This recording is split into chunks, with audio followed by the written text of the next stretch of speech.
বন্ধুরা কিছুক্ষণের মধ্যে কিন্তু বৃষ্টির সম্ভাবনা রয়েছে পশ্চিমবঙ্গে দক্ষিণবঙ্গে সেরকমই দেখতে পাওয়া যাচ্ছে। আমরা যদি ঠিক দেখি 6টার দিক করে তাতে করে দেখা যাচ্ছে যে বেশ কিছু জায়গাতে বিশেষ করে মেমারি পান্ডুয়া এই সমস্ত এলাকার দিক থেকে পাশাপাশি বাংলাদেশের দিক থেকেও যদি আমরা তাকাই সেখানেও কিন্তু বৃষ্টিপাতের সম্ভাবনা রয়েছে হালকা ফুলকা হবে। তবে পান্ডুয়ার দিক থেকে এবং শান্তিপুরের দিক থেকে সব থেকে বেশি বৃষ্টিপাতের সম্ভাবনা রয়েছে। পাশাপাশি বাংলাদেশের দিক থেকে যদি আমরা তাকাই কচ্ছেরপুর দিক থেকে বৃষ্টিপাতের সম্ভাবনা রয়েছে কচ্ছেরপুরের দিক থেকে।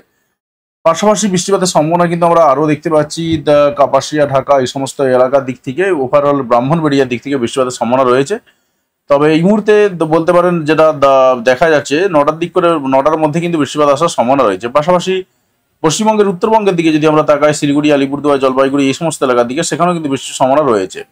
তো আমরা একটু দেখে নেবো যে কোথায় কিরকম সম্ভাবনা রয়েছে, আজকে কিরকম সম্ভাবনা রয়েছে, পাশাপাশি 9 তারিখের দিকে অর্থাৎ রবিবারের দিন কিরকম কি সম্ভাবনা রয়েছে। আমরা একটু আস্তে আস্তে এগিয়ে যাবো এবং দেখে নেবো যে কি সম্ভাবনা তৈরি হচ্ছে। আমরা দেখছি যেটা পশ্চিমবঙ্গে দক্ষিণবঙ্গে একটু আধটু বৃষ্টির সম্ভাবনা যেটা দেখলাম, এরপরে এছাড়া কিন্তু বৃষ্টির সম্ভাবনা নেই। আর রাত্রের দিক করে রাত্রি 12টা 1টার পর থেকে কিন্তু শিলিগুড়ি আলিপুরদুয়ার জলপাইগুড়ি কোচবিহার এই সমস্ত এলাকার দিক থেকে বৃষ্টিপাত শুরু হবে, পাশাপাশি আসামের দিক থেকে বৃষ্টিপাত শুরু হবে সেরকমই দেখা যাচ্ছে। পাশাপাশি বাংলাদেশের সিলেটের দিক থেকে কিন্তু বৃষ্টিপাতের সম্ভাবনা রয়েছে, এছাড়া কিন্তু অন্যান্য কোথাও বৃষ্টিপাতের সম্ভাবনা নেই। পশ্চিমবঙ্গে দক্ষিণবঙ্গে বৃষ্টিপাতের সম্ভাবনা নেই।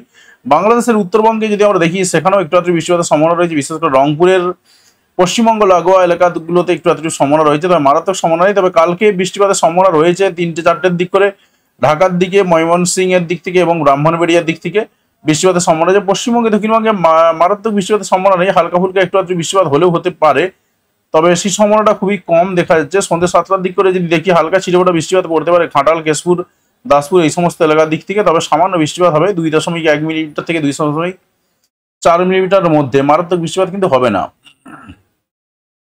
পাশাপাশি আমরা দেখছি যেটা বাংলাদেশের দিক থেকে কিন্তু বৃষ্টিপাতের সম্ভাবনা ভালো মাত্রাতেই রয়েছে। আমরা আরেকটু এগিয়ে যাবো এবং দেখে নেব।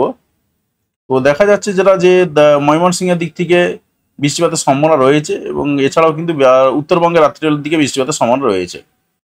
তবে কয়েকদিনের মধ্যে যেটা দেখা যাচ্ছে যে বেশ কয়েকটা জায়গাতে আরো বৃষ্টিপাতের সম্ভাবনা রয়েছে, পশ্চিমবঙ্গের দক্ষিণবঙ্গে এবং পাশাপাশি বাংলাদেশের দিক থেকেও সম্ভাবনা রয়েছে। তবে আপাতত কয়েকটা দিন বৃষ্টিপাত কিন্তু খুব একটা হবে না, উত্তরবঙ্গের দিকে সম্ভাবনা বেশি, পশ্চিমবঙ্গে দক্ষিণবঙ্গে বৃষ্টিপাত হলেও একটু আধটু ছিটেফোঁটা বৃষ্টিপাত হবে, এছাড়া কিন্তু খুব একটা সম্ভাবনা দেখতে পাওয়া যাচ্ছে না। তবে ওভারঅল 14 তারিখ থেকে উত্তরবঙ্গে বৃষ্টিপাতটা ব্যাপকভাবে বেড়ে যাবে। দক্ষিণবঙ্গে কিন্তু 14 তারিখেও বৃষ্টিপাতটা যে মারাত্মকভাবে বাড়বে এমনটা নয়, 2-1টা জায়গাতে বৃষ্টিপাতটা বাড়বে, তবে সেটা 15 তারিখ নাগাদ। 16 তারিখেও দেখা যাচ্ছে যেটা বাংলাদেশের উত্তরবঙ্গে এবং পশ্চিমবঙ্গের উত্তরবঙ্গে বৃষ্টিপাতের সম্ভাবনা রয়েছে, তবে অন্যান্য সব জায়গাতে কিন্তু নেই। বায়ু ঝাপটা মোড়ে একটু চলে যাবো এবং দেখে নেবো যে কি সম্ভাবনা রয়েছে। বায়ু ঝাপটা মোড়ে যদি চলে যাই এই মুহূর্তে যেটা দেখা যাচ্ছে যে পশ্চিমবঙ্গের দক্ষিণবঙ্গে একটু আধটু ঝোড়ো হাওয়া বইছে 2-1টা জায়গাতে, তবে সেটা একেবারে সমুদ্র উপকূলবর্তী এলাকা দীঘা, কাঁথি এই সমস্ত এলাকার দিক থেকে। বাকি ওভারঅল যদি আমরা দেখি বঙ্গোপসাগরের দিক থেকে নিম্নচাপের প্রভাব কিন্তু কাজ করছে একটা, এছাড়া কিন্তু খুব একটা কিছু মারাত্মক প্রভাব এই মুহূর্তে দেখা যাচ্ছে না। তবে কয়েকদিন পর বা আস্তে আস্তে একটু আধটু বাতাস প্রবেশ করতে শুরু করবে। তবে আজকে খুব বাজেভাবে গরমভাবেই কাটবে পশ্চিমবঙ্গে দক্ষিণবঙ্গ, এখনো যেটুকু সময় রয়েছে। পাশাপাশি কালকের দিনটাও কিন্তু একই রকম অবস্থা, খুব একটা ভালোভাবে কাটবে না, বৃষ্টির সম্ভাবনা সেভাবে নেই, এমনকি ঝোড়ো হওয়ার সম্ভাবনা পশ্চিমবঙ্গে দক্ষিণবঙ্গে সেভাবে নেই। তবে নিম্নচাপের যে প্রভাবটা রয়েছে সেই নিম্নচাপের প্রভাবটা কিন্তু আস্তে আস্তে পড়তে শুরু করবে এবং সেটা 13 তারিখ 14 তারিখ নাগাদ হয়তো বা একটু পড়তে শুরু করবে। আমরা যদি একটু এগিয়ে যাই এবং দেখি, দেখুন 12 তারিখ থেকে আস্তে আস্তে প্রবেশ করছে দেখা যাচ্ছে এবং সমুদ্র উপকূলবর্তী এলাকার দিকে বিশেষ করে যদি বঙ্গোপসাগরের দিকে তাকাই সেখানে প্রায় 50-60 কিলোমিটার বেগে ঝোড়ো হাওয়া রয়েছে পশ্চিমবঙ্গের দিক দিয়ে এবং বাংলাদেশের দিক দিয়ে প্রবেশ করে 12 তারিখ থেকে দেখা যাচ্ছে। তবে আমি ধরে চললাম যে 13 তারিখ থেকে হয়তো প্রবেশ করতে পারে আস্তে আস্তে, এবং 13 তারিখ থেকে পশ্চিমবঙ্গের একটু অবস্থার একটু উন্নতি হবে, অর্থাৎ গরমের প্রভাবটা হয়তো একটু কাটবে সেরকম দেখা যায়। তবে মারাত্মকভাবে যে কেটে যাবে এমনটা নয়। তবে বঙ্গোপসাগরে যেহেতু নিম্নচাপগুলো 13 তারিখ নাগাদ প্রবেশ করতে শুরু করবে পশ্চিমবঙ্গ দিক থেকে এবং বাংলাদেশের দিক থেকে, স্বাভাবিকভাবে কিন্তু একটা এই পরিবেশটা একটু তুলনামূলকভাবে অন্যরকম হবে এবং 14 তারিখ নাগাদ কিন্তু বর্ষা ঢোকার একটা প্রবণতা রয়েছে সেরকমই দেখা যাচ্ছে। আমরা যদি একটু এগিয়ে যাই, পাশাপাশি পশ্চিমবঙ্গ শুধু নয় বাংলাদেশেরও বিভিন্ন জায়গাতে নিম্নচাপের প্রভাব কাজ করবে এবং একটু আধটু ঝোড়ো হাওয়াও দেবে বেশ কয়েকটা জায়গাতে। আর বৃষ্টিপাতটাও তো দেখলাম যে মোটামুটিভাবে উত্তরবঙ্গে বৃষ্টিপাতটা বাড়বে, তবে দক্ষিণবঙ্গে কিন্তু 14 তারিখে বৃষ্টিপাত দেখা যাচ্ছে না এখনো পর্যন্ত, হয়তো বা পরে পরে চলে আসবে। তবে ওভারঅল আমরা কিন্তু দেখছি যেটা যে 17 তারিখ নাগাদ কিন্তু একটা ঝোড়ো হাওয়া নিয়ে মোটামুটিভাবে প্রবেশ করছে পশ্চিমবঙ্গের দিক দিয়ে এবং বাংলাদেশের দিক দিয়ে, বিশেষ করে তিনকোনা আইল্যান্ড দিয়ে প্রায় 60 থেকে 70 কিলোমিটার বেগে ঝোড়ো হাওয়া নিয়ে একটা প্রবেশ করার সম্ভাবনা রয়েছে এবং সেটা 17 তারিখ নাগাদ। এবং তারপর থেকেই কিন্তু আস্তে আস্তে নিম্নচাপটা এবং ঝোড়ো হাওয়াটা, পাশাপাশি তার সঙ্গে কিন্তু বর্ষাটাও একটু জোরদার হবে।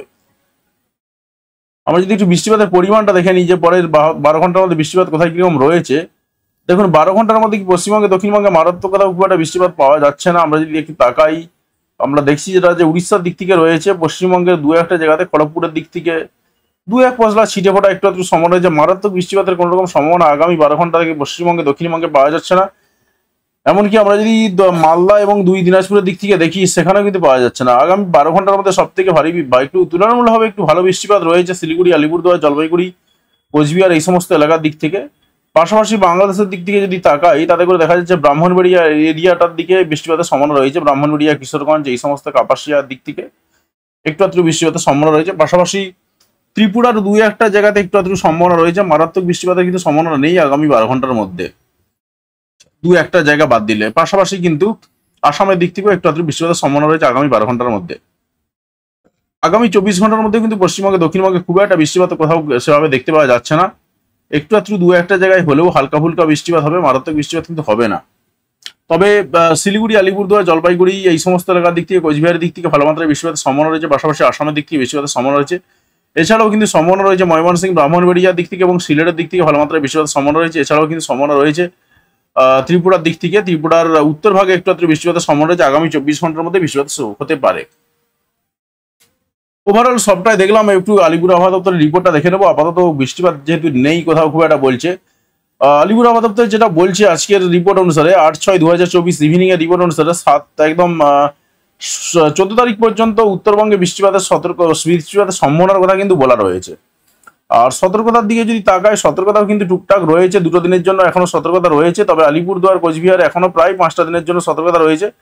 পাশাপাশি নর্থ দিনাজপুরের দিক থেকেও একটু আধটু বাতাস ঝোড়ো হাওয়া দেবে, মাঝে মধ্যে বৃষ্টি হবে সেরকম বলা হচ্ছে। সাউথ দিনাজপুরেও কম বেশি একই রকম অবস্থা। তবে মালদার দিক থেকে আজকে একটু আধটু ঝোড়ো হওয়ার কথা বলা হচ্ছে। কাল থেকে কিন্তু কোনো রকম সতর্কতা নেই। আমরা যদি একটু দক্ষিণবঙ্গের দিকে তাকাই কি রয়েছে, 8/6/2024 ইভিনিং এর রিপোর্ট অনুসারে দক্ষিণবঙ্গে কিন্তু বৃষ্টিপাতের আপাতত সতর্কতা কিছু নেই। 13 তারিখ 14 তারিখের কথার জন্য বৃষ্টিপাতের বলা হচ্ছে। আমরা যেটা বলছিলাম যে 12 তারিখ নাগাদ কিন্তু আস্তে আস্তে নিম্নচাপ প্রবেশ করবে স্বাভাবিকভাবে, কিন্তু 12 তারিখ, 13 তারিখ, 14 তারিখ মোটামুটি হবে একটু আধটু জায়গায় বৃষ্টিপাত হবে সেরকমই বলা হচ্ছে। তবে 14 তারিখ এবং 15 তারিখের জন্য সব জায়গাতেই বৃষ্টিপাতের কথা বলা হচ্ছে। যদিও বা কালকেও দু একটা জায়গায় বৃষ্টিপাতের কথা বলা হচ্ছে, কিন্তু দেখলাম যেটা বৃষ্টিপাত খুব একটা কিছু নেই। যাই হোক, সতর্কতার দিকে যদি তাকাই, কোথাও কোনো সতর্কতা নেই। তবে তুলনামূলকভাবে বলতে পারি যে গরমের সতর্কতা জারি করা রয়েছে পশ্চিম মেদিনীপুর, ঝাড়গ্রাম, পাশাপাশি পুরুলিয়া, বাঁকুড়া, পশ্চিম বর্ধমান, পূর্ব বর্ধমান, বীরভূম এই সমস্ত জেলাগুলোতে কিন্তু গরমের সতর্কতা জারি করা রয়েছে। অর্থাৎ আগামী 5টা দিন এখনো গরমের মতনই কাটবে। আমরা যদি একটু তাপমাত্রার দিকটা ফোকাস করি এবং দেখে নিই যে কালকে তাপমাত্রা কিরকম যাবে, অন্ততপক্ষে 2টো বা 3টের দিক করে, তাতে করে হয়তো আমরা দেখতে পাবো যে একটা ভয়ঙ্কর পরিবেশ তৈরি হয়ে রয়েছে। দেখুন, আমরা দেখছি যেটা যে কালকেও কিন্তু 36 থেকে 37 ডিগ্রি সেন্টিগ্রেড তাপমাত্রা পশ্চিমবঙ্গে, দক্ষিণবঙ্গের দিকে এবং পুরুলিয়ার দিকে যদি চলে যাই, সেখানে প্রায় আমরা 42 ডিগ্রি পর্যন্ত সেন্টিগ্রেড তাপমাত্রা পাচ্ছি। অর্থাৎ আজকের মতন ভয়ঙ্কর গরম কিন্তু কালকেও থাকবে পুরুলিয়া, বাঁকুড়া এই সমস্ত এলাকার দিক থেকে, পাশাপাশি বর্ধমান, দুর্গাপুরের বেশ কিছু এলাকার দিক থেকে। বাকি অন্যান্য জায়গাতেও 36 থেকে 37 ডিগ্রি সেন্টিগ্রেড তাপমাত্রা থাকবে। এবং আমরা যদি তাকাই বাংলাদেশের দিকে, সেখানেও কিন্তু 34-35 থেকে শুরু করে 36-37 ডিগ্রি সেন্টিগ্রেড তাপমাত্রা থাকবে। তুলনামূলকভাবে যদি আমরা ময়মনসিংহ ডিভিশনের দিকে যাই, সিলেটের দিকে যাই, সেখানে কিন্তু তুলনামূলকভাবে 38 থেকে 17 ডিগ্রি দিকে সেন্টিগ্রেড তাপমাত্রা থাকবে। মোটামুটি হবে 28 ডিগ্রি সেন্টিগ্রেড তাপমাত্রা থাকবে। রংপুরের দিক থেকেও মোটামুটি হবে 30-32 থাকবে। ওভারঅল কিন্তু দেখা যাচ্ছে যেটা এখনো পর্যন্ত বেশ কয়েকটা দিন গরম থাকবে, গরমের ভাব থাকবে। 5টা দিন মোটামুটি গরম থাকবে। তারপরে বর্ষা যদি প্রবেশ করে যায়, সেক্ষেত্রে হয়তো বা একটু আধটু আবহাওয়ার কিছুটা পরিবর্তন হতে পারে। আপাতত যেটা দেখা যাচ্ছে যে মোটামুটি পশ্চিমবঙ্গে, দক্ষিণবঙ্গের আকাশ পরিষ্কার পরিচ্ছন্ন থাকবে। পাশাপাশি বাংলাদেশের দিকে যদি আমরা তাকাই, সেখানেও কিন্তু একই রকম অবস্থা। ওভারঅল আমরা যদি কালকের দিকে তাকাই যে কালকে কিরকম হতে পারে আবহাওয়ার অবস্থা, তো আমরা 6টা থেকে দেখছি পশ্চিমবঙ্গে, দক্ষিণবঙ্গের আকাশ কিন্তু রোদ ঝলমলে আকাশ থাকবে। পাশাপাশি বাংলাদেশের দিকে যদি তাকাই, মেহেরপুর, খুলনা এই সমস্ত এলাকার দিক থেকে কিন্তু রোদ ঝলমলে আবহাওয়া থাকবে। বাকি অন্যান্য এলাকায় কিন্তু মোটামুটিভাবে মেঘাচ্ছন্ন আকাশ থাকবে। এবং কালকেও সারাটা দিন কিন্তু গরম আবহাওয়া কাটবে। খুব একটা বৃষ্টিপাতের সম্ভাবনা পশ্চিমবঙ্গে, দক্ষিণবঙ্গে এমনকি বাংলাদেশের বেশ কিছু এলাকা থেকে আমরা পেলাম না, দক্ষিণবঙ্গেও পেলাম না। হয়তো বা সন্ধ্যের পর একটু আধটু বাংলাদেশে তবু বৃষ্টিপাতের সম্ভাবনা রয়েছে। পশ্চিমবঙ্গের দিক থেকে কিন্তু একেবারেই বৃষ্টিপাতের সম্ভাবনা সেভাবে দেখতে পাওয়া যাচ্ছে না। তো উপগ্রহ চিত্র অনুসারে দেখে নেবো যে আকাশে মেঘের অবস্থা কিরকম রয়েছে। মেঘের অবস্থা যদি দেখি, এই মুহূর্তে যেটা দু একটা জায়গাতে মেঘ রয়েছে, সেটা বাংলাদেশের দিক থেকে মেঘ রয়েছে। বাকি ওভারঅল কিন্তু বেশিরভাগ জায়গায় পরিষ্কার পরিচ্ছন্ন আকাশ রয়েছে, তবে বৃষ্টি হওয়ার পক্ষে উপযুক্ত মেঘ কিন্তু সেভাবে কোথাও কোন রকম দেখতে পাওয়া যাচ্ছে না। তো যাই হোক বন্ধুরা, আশা করছি আপনি আপনার এলাকার পরিবেশ পরিস্থিতি বুঝতে পারছেন। তো অবশ্যই কমেন্ট করে জানাবেন যে আপনার এলাকার আবহাওয়ার অবস্থা কিরকম রয়েছে এবং কোন এলাকা থেকে ভিডিওটি দেখলেন। এবং চ্যানেলে যদি নতুন হয়ে থাকেন সেক্ষেত্রে অতি অবশ্যই চ্যানেলটা সাবস্ক্রাইব করে নেবেন এবং পাশে আসা বেল বাটনটি প্রেস করবেন। আর যদি ফেসবুক থেকে দেখে থাকেন সেক্ষেত্রে অতি অবশ্যই পেজটাকে ফলো করে নেবেন। তো ধন্যবাদ বন্ধু ভিডিওটি দেখার জন্য। অতি অবশ্যই ভিডিওতে লাইক দিয়ে আমাদের উৎসাহ বাড়াবেন এবং বন্ধুদের সঙ্গে ভিডিওটি শেয়ার করতে কোনোভাবেই ভুলবেন না।